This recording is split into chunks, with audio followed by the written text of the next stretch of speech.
So what are some things that men can do in order to become more attractive to their wives? Yeah, so, the way that I like to look at it is, step one is we have to eliminate all the negative, unattractive behaviors. And what that boils down to is is basically our feeling state towards our wife, right? And so if you are feeling resentful towards your wife, if you are feeling like, that podcast episode you mentioned, like, oh, what are you doing for me? That's coming from anger and resentment, right? So, like, we find the kind of thoughts and feelings and the behaviors that come from those thoughts and feelings. We have to find them, right? Find the problematic thinking. So, but that's the way to conceptualize it, right? Is if you're feeling angry and resentful for your wife, towards your wife, right? You should not be surprised that she's not attracted to you, right? Hmm. Like, that's just how it is. Like, we're attracted more to emotional states and intentions, right? So, for example, like, you could give your wife a flower, right? But that could either be coming from a place of, hey, I love you and I appreciate you and here it is, and that'll be received really well. Or you can come from it from a, well, yeah, well, I guess I'm supposed to do this, and if I do this, you better have sex with me later. And then that's also going to be picked up because your feeling state is more like a, uh, I'm owed something, and your intention is to manipulate, and so that gets picked up. So really, it's about generating feeling states and intentions that are attractive. And really, like, the way that I'm thinking about it more and more lately is you're really just trying to live in the fruits of the spirit from Galatians Hmm. 5:22, right? Love, peace, patience, self-control, right? Those things. Or, the love is, in Corinthians, all those Hmm. elements of charity, right? If you look at it, they're all feeling states basically. And so when you can live there, first of all, you feel way better. And then second of all, you're way more attractive to your wife. So, you know, that's what it boils down to. But where feelings come from is your thoughts and beliefs. And so that's why we have to kind of do some work and figure out, how are you thinking and feeling towards your wife? What do we need to adjust there? The other big part is how you're thinking and feeling about yourself, because a lot of times guys really rely on their wife to build up their sense of self-esteem. So, like, Mm. for me, you know, like, I give this example on my podcast. So like, I take pretty good care of myself. Like, I work out, I eat well and stuff. But I would, after my workouts, I would literally walk up to my wife and like flex in front of her, uh, because because I want her to just like tell me how attractive I was, right? Or how, like, And she's like, "Can you get out of the way? I'm trying yeah, to cook." pretty much. Yeah, pretty much. Right, I'm doing I'm doing an email or whatever. Um, but yeah, I mean, that's kind of a needy place to be coming from, right? And it's not that it's wrong to work out and exercise, right? That's a good thing overall. But, you know, the intention is that mosquito intention, right? Tell me I'm great so I can feel good about myself, right? Have sex with me so I can feel good about myself. Mm. So we've got to work on you coming from a place that is, no, I already feel good about me. And I'm here to, you know, serve you, help you, right? Also, like, having enough self confidence to actually ask for what you want. So, if guys are like, oh, you're not doing anything for me, like, it's very whiny, it's, and very unattractive. But if you can, like, actually identify, well, here's actually what I'd like for you to do, and here's why, right? Hmm. And I understand she can still say no, but at least getting clear on what you actually want, like, that's way more attractive than just whining and, you know, complaining. Oh, yeah, you're not doing anything for me. Right. Or just assuming, my husband and I, Yeah. Sean, we talk about this all the time. Like, just literally last night, he had been working all day. And so he's like having Charlie horses in his legs and all this stuff. And so we're like sitting on the couch watching the show and he's like, "Oh, my leg." Oh, he just keeps saying his leg, his leg. Now I know that he wants me to massage his leg, but because I'm a good wife, I'm going to make him ask. Right. So I'm like, So I'm like, oh man, your leg, man, that must suck. Your leg hurts, huh? He's like, oh yeah, it hurts so bad. Oh, look at it. Look at the, And so he's showing me the thing. And I'm just like, wow. And he's like, do you think it'll help if I go sit in the massage chair? Because we got this massage chair in our house. And I was like, maybe. And then he goes, oh, I don't even know if I can make it over to the massage chair. And I'm like, this is so ridiculous. So I said, would you like for me to rub your leg? And he goes, I mean, if you want to, if you think that'll help. And I'm like, this is a mess. Like, why is it so hard for men to just simply ask for what they want? Yeah. So it's a great question. I think one that is useful to ask. It's such a good example. It's perfect, right? Very like very real life. So so yeah, there's a couple reasons. I think one is we're afraid to ask because one might be we haven't identified what we want. Like, so in this case, he like, yeah, my leg hurts and what I actually want is for you to massage my leg. But the second one is that we're afraid that it's going to get turned down, right? And Mm, that kind of hurts, when we ask for something we want and then our wife says no. Like it's hurt. It hurts when that happens, right? But that is what you have to be willing to risk, right? That's courage, to actually ask for what you want. It does require courage.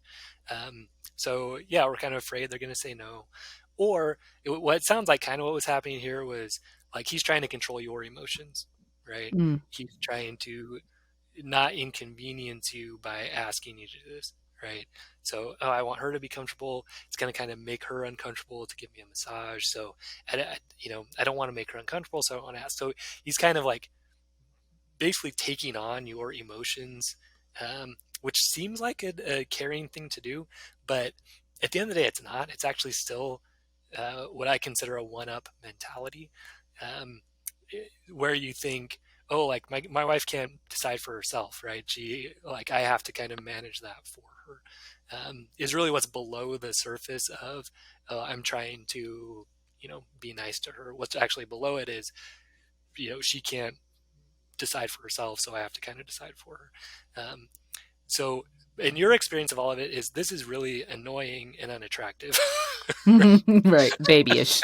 Grow up. Come Yeah. on. Yeah. Yes. Yeah. Exactly. Yeah. You're being a baby, right? Yeah. Uh, so yeah, it's funny, when we just say, "Oh man, my leg hurts," honey, would you massage it for me? Probably you would have just said, "Yeah, sure, hmm that's no problem," right? Yeah, Right. we're After watching I the show. finish watching my show. Yeah. No, Sure. I'm sorry. I'm kidding. I would have been like, sure, come on, put your leg up here. Right. But even then, yeah, even after you watch your show or whatever, that's good, right? See, you sound like you have good boundaries with yourself and your husband, which is important. So, Yeah. like, yeah, it could just be after the show. But then, like, it's everybody knows what's happening, right? There's no more of this. Oh, oh, my leg. Can I make it over there? Right. So that's super funny. Um, Yeah. but no, I think that's why is kind of those three reasons. We don't identify it, we're afraid of getting turned down, or we're so worried about you know our wife's response that we're just like taking that emotional responsibility on us, which is hmm yeah, it feels kind of helpful, but really it's not. Right. Yeah. On the flip side, I'm thinking of, okay, we've got these men who can be very overbearing and insensitive, but then we also have men who are very lazy and passive. And by lazy, not necessarily physically lazy, but maybe they're lazy in the relationship. They just suspect, oh, I'm married and the relationship's going to be what it's going to be. And so then I feel like there are then women who become very demanding because they're dealing with a passive husband who seems very uninterested. So if a woman is married to a very passive man who's not really putting forth the effort in their marriage, what is a better way for her to help motivate this type of man to do what he needs to do? Yeah, so I mean, maybe give me an example of something that you see here. Like, is it more like he's not um, uh, like So, for talking? Is example, he not? yeah, like for example, a lot of the couples that I work with are most of the time the couples coaching that I do is initiated by the wife. So I'll have a wife that will say, "I'm reading the book, Dana. I listen to your podcast. I'm, signed us up for this marriage conference," and my husband either won't do anything or he'll reluctantly, like I'll have to force him to listen to an episode or I'll have to force him to go to this conference with me. So they feel like I'm doing all the work here and my husband is not reciprocating, and I want my husband to be invested, and I don't know how to get him invested without being demanding or without being itchy with a bee. How do I get him to do these things? Yeah, so when the way I work with people is I use a model that kind of goes through like, okay, something happened. Here's the way you think about it. Here's the way you feel about it. Here's what you do. Here's your intentions behind it, and here's the result. Right. So call it state fair model. So that's basically how it works. But anytime that someone puts in their result, someone else doing something, I always tell them you're in trouble, right? Mm, So if your result is someone else does what I want them to do, it's not going to work because you can't control it. And the more you try to control it, the worse it's going to get, right? And that's probably what these women are experiencing, right? Like, no, come on, come on, come on.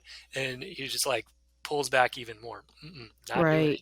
it, right? It's a power struggle at that point, right? Hmm. So because the truth is, when I talked at the beginning about guys being manipulative, that's what's happening here on the other side. Basically, you are being manipulative because you're trying to force him to do something, right? And think a certain way and act a certain way. So you're taking more of like a mother child position, and it just that's not how you want your marriage to work, right? You want to be Hmm. partners in it. And so yeah, what I say is really it's about requests and boundaries is what this comes down to, right? Those two things.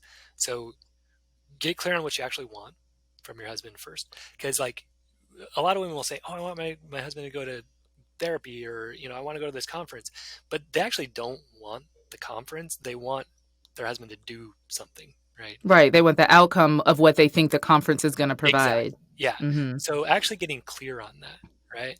Like, hey, I would really love it if you would plan a date night, every week for us. Then when you make a request, here's the secret, right? You need to give a reason why with it. So there's a funny study on this, like a Harvard study where they had people, like this is a while ago, so people would like wait in line to make copies, um, and so they had someone try to cut the line and say like, hey, can I cut the line? Right. So I'll have you take a guess. Like if like what percent of people do you think just kind of let them cut the line when they just said, "Hey, can I jump in line here?" Yeah, close to zero, probably. So it's actually 60%. 60% Really? said yes. Yeah. So Wow. Surprised. yeah. So if you will just make a clear request, a lot of people will say yes, just because Mm, you've actually taken the time to be clear on what you want. But the next thing that they did was they had them come up to the line and say, "Hey, can I cut in line because I need to make copies?" Okay, that's all they said. So hmm. what percent do you think said yes that time? Probably like 90%. Yeah, right about there. Yeah, it was like 92%. So there's Yeah. just something about when we actually give a reason for our request, there's something about it that just makes us more likely to want to do it for the other person. Hmm. And the thing is, like, that reason didn't even make sense, right? Because I need to make copies. Everybody had to make copies. But there's Right. just something about the reasoning, the because, that made a big difference. So, and then the third one, they were like, hey, can I make copies because I'm in a rush? And then that one was even higher, right? So a reason that made Hmm. sense was the best. But Right. even any reason was still good. So if you're like, let's just say it's date night, or you tell me, like, what's a common thing that they actually want their husband to do? I think a common thing they want their husbands to do is help out with the kids more. Okay. That seems to be a big one. Awesome. Perfect one. Perfect one. So, like, but you can't just say that, right? That's the thing. You got to get specific. So, like, hey, you know, Todd, I would love it if, when uh, the kids come home, if you could, help them do their homework. Just as an example, right?